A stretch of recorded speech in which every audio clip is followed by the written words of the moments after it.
Selamat datang kembali lagi di Galuh Luxmana Channel.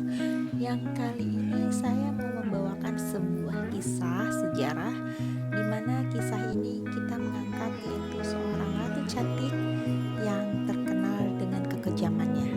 Siapakah dia? Dia bernama Wu Zetiang.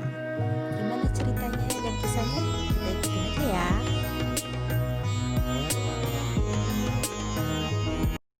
Yaitu kisahnya Wu Zetiang. Kisah Wu Zetiang ini adalah kisah yang berambisi, di mana dia untuk menjadi penguasa akan melakukan segala hal untuk memperoleh kedudukannya. Wu Zetiang ini lahir pada tanggal 17 Februari tahun 624 dan meninggal pada tanggal 16 Desember tahun 705. Wu Zetiang juga dikenal sebagai Wu Zhao atau Wu Hao. Kemudian Wu Zetiang juga adalah salah satu atau satu-satunya perempuan dalam sejarah Tiongkok yang secara resmi dan diakui berkuasa sebagai Maharani Kaisar wanita. Kekuasaannya dimulai pada tahun 690 hingga tahun 705. Kemudian meski demikian, penerusnya menurunkan gelarnya secara anumerta menjadi permaisuri, dan dia dikenal dengan masa dinasti Tang sebagai Tian Hou, yang secara harfiah bermakna permaisuri surgawi. Kemudian Wu mengawali kehidupannya di istana sebagai selir dari Kaisar Li Shimin atau Kaisar Taizong. Nah, kita masuk ke latar belakang dari Wu Zetiang ya. Keluarga Wu ini berasal dari Fenshui Bingzhou yang sekarang dikenal dengan daerah Wenzhou atau Shanxi. Wu Zetiang ini terlahir sebagai Wu Mei di Lizhou, kalau sekarang kota Guangyuan di provinsi Sichuan. Pada tanggal 17 Februari tahun 624 Masehi, di tahun yang sama kaisar pertama dinasti Tang, pemerintahan dari Li Yuan, saat itu terjadi gerhana matahari total di Tiongkok. Kemudian ayahnya yang sebagai pengusaha kayu dan keluarganya yang cukup kaya. Ibunya ini berasal dari keluarga yang berpengaruh pada tahun-tahun terakhir di kaisar-kaisar di dinasti Sui. Li Yuan ini yang kelak akan menjadi kaisar Gaozu dari dinasti Tang. Beliau ini tinggal di kediaman Wu untuk beberapa kali dan menjadi dekat dengan keluarga Wu. Setelah Li Yuan berhasil menggulingkan kaisar, yang dia memberikan keluarga Wu sebuah uang, gandum, tanah, dan pakaian. Setelah dinasti Tang terbentuk, kemudian Wu Zihao, yaitu ayahnya, memegang posisi penting, yaitu sebagai menteri senior, termasuk menjadi gubernur di Yangzhou, Lizhou, dan Jingzhou, yang sekarang menjadi kawasan Jiangli, provinsi Hubei. Kemudian kisah berlanjut, yaitu di usia ke-14 tahun, di mana Wu Zetiang datang ke istana dan menjadi selir Kaisar Taizong. Awalnya ia bukan merupakan favorit kaisar, ia berada di istana untuk mengurus binatu kerajaan. Wu Zetiang sendiri mengawali kehidupannya di istana sebagai pangkatnya yaitu Cairen atau selir di tingkat 5 dari Kaisar Li Shimin atau Kaisar Taizong. Kemudian karir Wu Zetiang untuk menjadi kaisar dipenuhi dengan intrik dan konflik Wu Zetiang sendiri adalah wanita yang tangguh, ambisius, cerdas, dan sehingga dia mampu menuju puncak kekuasaan dengan menyisihkan saingan-saingannya. Akan tetapi suatu hari ia memberanikan diri berbicara dengan kaisar ketika mereka sedang berdua. Mereka berbicara tentang sejarah Tiongkok. Kemudian Kaisar Taizong pun ini terkejut bahwa selir barunya ini ternyata bisa menulis, juga bisa membaca. Selain itu, ia juga dipuji dengan kecantikannya, serta bakatnya akan sastra yang dimilikinya. Kaisar Taizong pun sangat terkesan dengan kemampuan intelektualnya, yang membuat sang kaisar ini membawanya keluar dari Binatu dan menjadikannya Wu Zetiang ini seorang sekretaris. Pada posisi barunya tersebutlah ia terus-menerus terlibat dalam urusan negara di tingkat tertinggi dan juga harus melakukan tugas-tugasnya dengan baik karena dia ingin menjadi favorit Kaisar Taizong. Di kesempatan ini yang masih muda, usianya masih sangat belia, Wu Zetiang ini terus harus belajar banyak tentang kehidupan nyata. Pada saat itulah ia juga bertemu dengan Pangeran Lizi, yaitu putra dari Kaisar Taizong. Yang menarik adalah Wu Zetiang ini sangat banyak pemuda-pemuda yang tertarik di istana, termasuk putra dari Kaisar Taizong ini, yang selanjutnya akan menjadi kaisar berikutnya, yaitu Kaisar Gaozong. Setelah kaisar mangkat di tahun 649, Wu Zetiang kemudian diangkat menjadi selir Kaisar Lizi, putra dari Kaisar Li Zimin. Karena kegigihannya, Wu Zetiang ini pintar. Dia juga mendekati anaknya Gaozong yang nantinya akan menjadi kaisar. Wu Zetiang mulai berselingkuh dengan Lizi yang telah menikah pada saat itu. Wu Zetiang juga sebagai selir ayahnya Lizi, hingga Lizi tidak bisa berbuat apa-apa karena Pangeran Lizi ini juga telah menikah. Ada peraturan di mana jika kaisar mangkat, maka semua selirnya akan dibawa ke kuil untuk dijadikan biksu. Saat kaisar mangkat, Wu Zetiang ditarik ke sebuah kuil di tempat ia menjalani sisa hidupnya sebagai seorang biarawati Buddha. Namun hal itu merupakan sebuah praktik umum belaka, karena setelah itu Pangeran Lizi pun menjadi Kaisar Gaozong dan dia membawa Wu Zetiang kembali ke istana dan menjadikannya selir yang baru. Oke Mam, kita lanjut lagi. Kali ini aku ganti background lagunya ya, mungkin sedikit lebih cocok. Wu Zetiang tidak hanya ingin menjadi selir yang baru atau sekedar selir saja dari kaisar, namun dia juga ingin menjadi Zazoi atau yang disebut sebagai posisi selir tingkat tertinggi dan masih di bawah permaisuri. Dari Kaisar Lizi atau Kaisar Gaozong, selir Wu Zetiang ini melahirkan 2 orang putra, yaitu Li Hong dan Li Xian.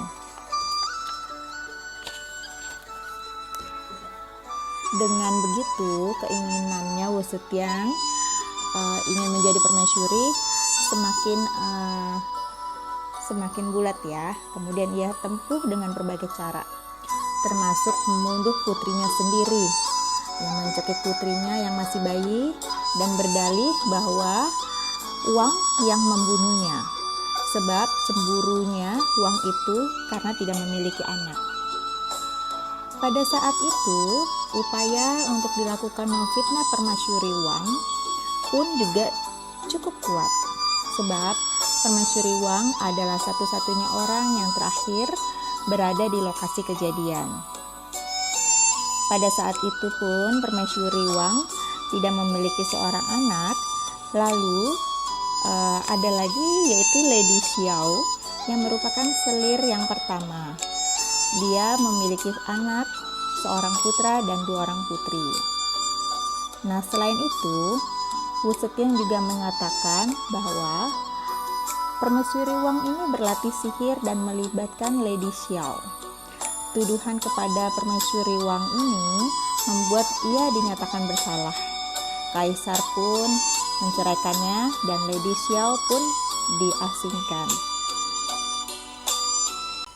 Kemudian, setelah kejadian tersebut, Wu Zetian diangkat sebagai permaisuri pada tahun 655 Masehi, sehingga para putranya mendapatkan warisan tahta dari pemerintahan setelah suaminya meninggal nanti. Kaisar Gaozong adalah kaisar yang lemah. Selain dia saat ini menderita penyakit stroke, dan pada tahun 660, Kaisar Gaozong ini juga menderita penyakit mata. Dan tepat saatnya, Wu Zetian mengendalikan masalah negara. Pemerintahan diambil alih oleh Wu Zetian hingga akhirnya ia menjadi pemimpin di tahun 690 Masehi. Wu Zetian termasuk yang berhasil dalam memimpin. Karena dia sangat efektif ya dalam segala urusan negara. Salah satu buktinya adalah dibukanya jalur sutra, sebuah jalur yang menyatukan Cina dan Asia Tenggara dalam mitra dagang. Nah, di tahun 675 Masehi ini, Wu Zetian menjadi wali yang tidak resmi bagi kaisar. Kaisar ini semakin buruk keadaannya, kesehatannya, maka cara yang paling halus dari Wu Zetian adalah menyingkirkan orang-orang yang tidak sejalan dengan keinginannya, termasuk kerabat dekat. Kaisar Gaozong kemudian mangkat tahun 683, yang kemudian putra dari Wu Zetian yaitu Li Xiang diangkat menjadi Kaisar Zhongzong. Namun dalam perjalanan waktu, kaisar baru ini kurang patuh kepada ibunya. Mengapa? Karena rupanya ada desakan juga dari permaisurinya, dan inilah yang tidak disukai oleh Wu Zetian. Wu Zetian sebagai ibu suri menggulingkan kekuasaan anaknya dan mengasingkannya. Lalu Wu Zetian kemudian mengangkat anaknya yang lain untuk menjadi kaisar, yaitu Kaisar Ruizong. Anaknya yang bernama Lidan. Kaisar Ruizong ini rupanya hanya menjadi boneka kekuasaan ibunya saja. Kemudian di tahun 690 Masehi, Kaisar Ruizong ini akhirnya menyerahkan tahtanya kepada ibunya. Maka sejak itu Wu Zetian menjadi kaisar wanita pertama di Tiongkok. Kemudian adalah satu yaitu Yan Shiwei atau yang dikenal sebagai Hakim Yan Shiwei. Beliau ini adalah seorang pejabat militer. Dia adalah pejabat yang sangat eksis ketika Wu Zetian mengambil alih tahta kekuasaan. Setelah kematian Kaisar Li Ximing atau Kaisar Taizong, hal inilah yang banyak menjadi perdebatan di kerabat kaisar yang tidak terima, dan akhirnya ada seorang bernama Pangeran Su Jingye memberontak terhadap Wu Zetian di Jiangdu. Namun Hakim Yan Shiwei ini tidak terbujuk oleh Pangeran Su Jingye untuk bergabung dalam pemberontakan. Sebaliknya, Yan Shiwei ini sangat mendukung Wu Zetian. Salah satu buktinya yaitu dengan kesetiaan Yan Xinwei tertulis di prasasti Nisan. Tuan Yan Xinwei dengan sengaja mematahkan lengannya sendiri untuk melawan paksaan dari pemberontak, menunjukkan bahwa kesetiaannya kepada pengadilan kekaisaran belum terguncang. Karena kesetiaannya ini, maka Wu Zetiang mengangkat Yan Xinwei sebagai hakim wilayah Lanxi dari prefektur Wushao. Kemudian Yan Xinwei mampu menjalankan tanggung jawabnya sebagai kepala pengadilan dengan baik.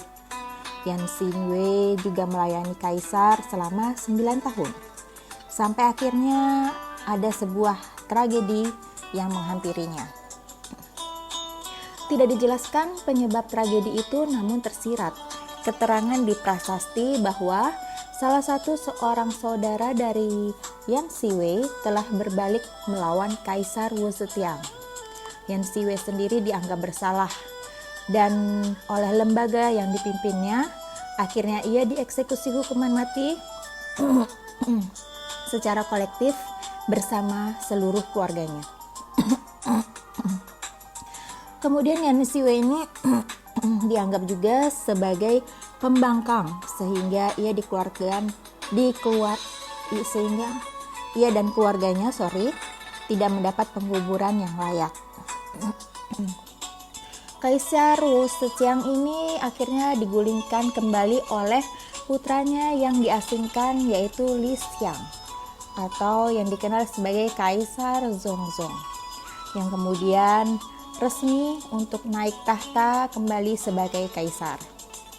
Wu Zetiang lalu dipindahkan ke istana Sangyang dan mangkat pada tanggal 16 Desember tahun 705 Masehi. Peninggalan jejak dari Wu Zetiang adalah pembangunan pendidikan, sastra, dan tulisan.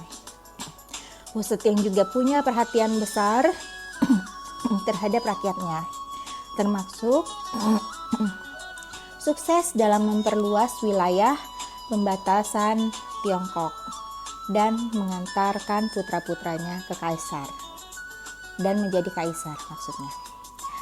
Oke, demikian ibu-ibu kisah dari Wu Zetiang.